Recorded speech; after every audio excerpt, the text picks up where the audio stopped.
Alrighty boys, so a few days ago we installed a Haltech Elite 2500 ECU into the EVO 8. This thing is supposed to be getting tuned here within the next, well technically the tune day is set for tomorrow. So here's the problem. The Haltech keeps giving us a trigger sync error, and after talking to Haltech about the issue and a few other EVO specialists, they recommended that we install a different trigger kit. So we have ordered a Kigley 12, as well as a 12-1 crank trigger with the wiring and all that good stuff. That's going to be here later today. Now the unfortunate part with installing this crank trigger is, of course, you need to pull off the whole timing side of the motor. So the timing cover's got to come off, of course the serpentine belt, the water pump pulley, timing belt, and last but not least, you can pull off the crank trigger, the OEM one. So when that kit comes in later today and we have the OEM one out on the table, we can do a nice little side-by-side, and I'll show you guys why you may need a 12-tooth trigger for your standalone setup in your EVO 8. So let's get this thing on the lift, and while it's on the lift, this car also has developed a little oil leak. I'm suspecting it's something underneath the timing cover, which is perfect because it's coming off anyway. And yeah, let's get this thing on the lift, get it torn down, get it torn apart, and see what's going on.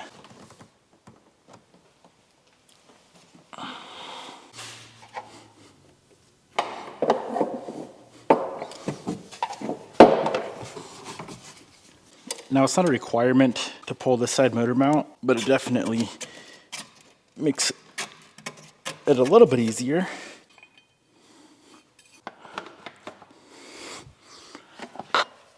Out of frustration, I decided to stop recording, but as you can see, we have the intake manifold off. She is chilling over here on the table, and I would like to have you take a look at this video. So it was very, very hard to tell exactly what was going on with just my head. So I crammed my phone back here to try and take a peek around the whole perimeter of the head gasket, and check this freaking thing out, man. The whole gasket appears wet around the whole entire edge.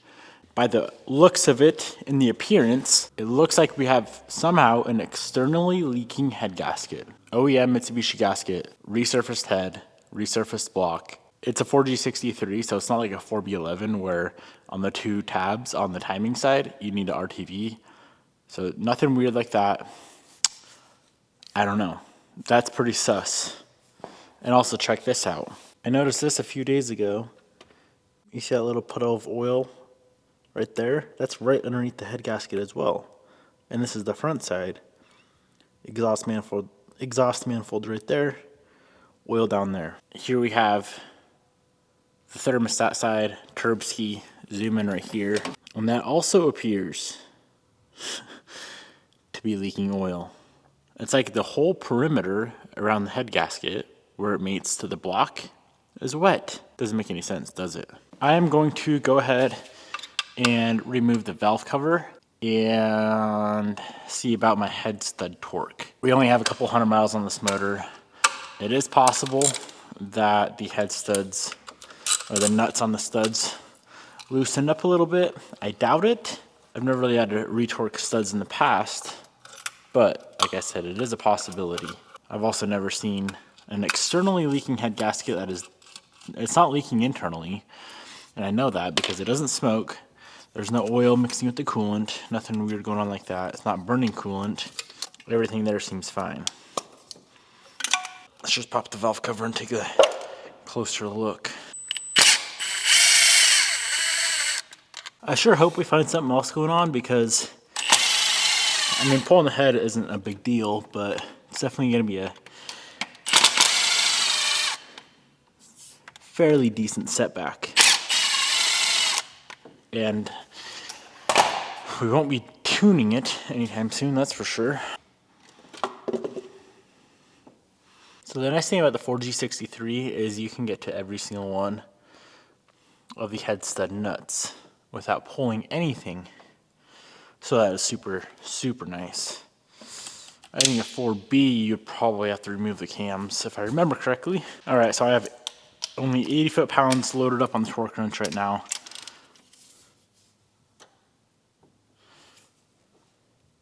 Oh, and the battery dies. Use the old school one. I'll check my 80, and then I'll go to 100.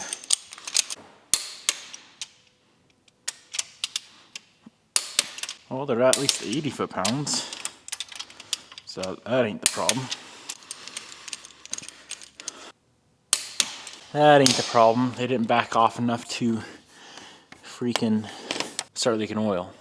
I kind of want to pop the turbo kit. And if the turbo kit's off, it's about 10 minutes to pull the head. Well, my friends, I'm gonna go ahead, pop the radiator, pull the turbo kit, and most likely just remove the head. I don't know what else it could be other than the head gasket. I mean, you guys just saw it's wet all the way around. I don't know if I put the head gasket on wrong. I mean, if the head gasket was on wrong, it seems like it would be an excessive leak, not a little bit of a weep, you know. But we'll see. We will see.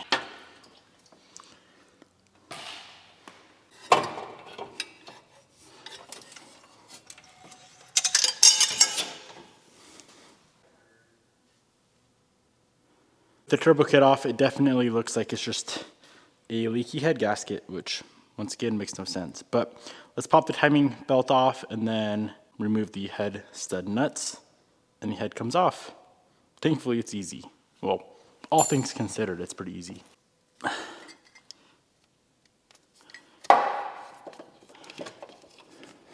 Well, there's our crank trigger that we are supposed to be doing today. Things are escalating rather quickly, you could say. All right, timing belt she's just chilling. There we go. From here, it should be just head nut removal, and pull the head. Even though I'm deeply frustrated with this vehicle right now, the last thing I want to do is make matters worse. So let's pull the head properly. Meaning I want to just slap a freaking impact on it and pull the nuts, but we can do it the right way.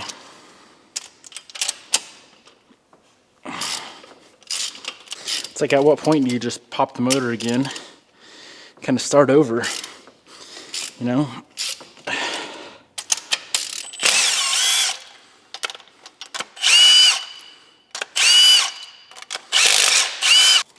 There is one bolt on the coolant pipe. Coolant pipe's mounted to the block, and then there's a tab that runs up and bolts onto the head. So pop that off and we should be good.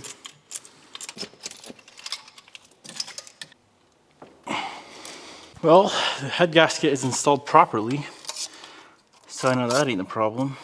The cylinder walls look freaking beautiful, so that's cool. I have the head off. Everything with the block looks pretty normal.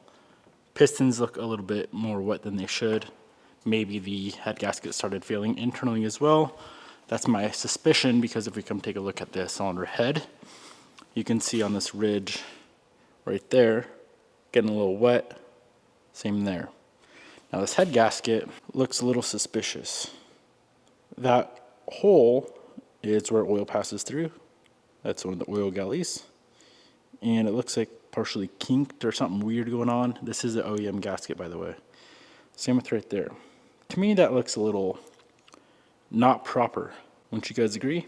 Well, my thought process for pulling everything again, because if I pull the motor, the whole thing's coming back out, is that extremely frustrating and annoying rattle that we have. I'm suspecting it's something's going on in the clutch. It's the only thing I can think of. And I would hate to put the whole car back together and it truly is something with the clutch, because as of right now, it's pretty easy to pop everything out. I'll have to sleep on it. The reason I say it could possibly be the clutch is I did some reading online, and someone had a video of their car doing the same exact thing, and their clutch, like the hub, somehow separated from one of the discs. It's a brand new ACT twin. And I know it's just not twin disc rattle, it's more severe than that. And I know it's drivetrain related, because in the air, with no load on the drivetrain, it doesn't make the noise. So it's something drivetrain related. I'm leaning toward something with the clutch. As far as the head gasket goes, the only thing I can conclude is it was just a faulty head gasket, which seems very, very unlikely, being that it was brand new, obviously. It was OEM, purchased from the local Mitsubishi dealer. I don't know what else it could be. I don't think it was a faulty install. It can only go on one way. It physically only fits on the studs one way. It's impossible to put it on backwards like a STI. You can definitely do that. Just ask Remy. So yeah, I'm just gonna order a new head gasket, order a few other little gaskets. I don't know if I'm gonna pull the motor. I guess we'll see tomorrow. And yeah, I just really want to figure out that rattle. It's pretty bizarre how torn apart the car is at this point. Yesterday morning, it was complete. Now the whole dash, the entire dash is out, down to the firewall, and we got the head off. And all the timing off. Sad, because we're supposed to be tuning tomorrow. Not happening. You know that limited STI Vossen drop that I've been talking about? That goes live in less than 24 hours. So here's about half the goodies that we're releasing. In tomorrow's video, I'll go over every single product that we are releasing, but let's get started with just some of the apparel items. This is one of the tees. So if you look up closely, STI in the background, and then my favorite part, of course, is the back. Vossen drip logo with all of the STI in the back. Super like nice and simple yet effective tee. So we have that in the black. This is a pretty dark gray. It's actually considered graphite black. Same concept, same logo. This tee is amazing. And we have these in sizes small all the way through 4XL. And you know, we had to drop this in a hoodie as well. So these hoodies are very, very thick. You guys seem to love them, so we keep running these same exact hoodies. Super nice. In tomorrow's upload, I'll go over every single product that we got because this is not even half. I'll see you boys then. Screw this EVO. Good night.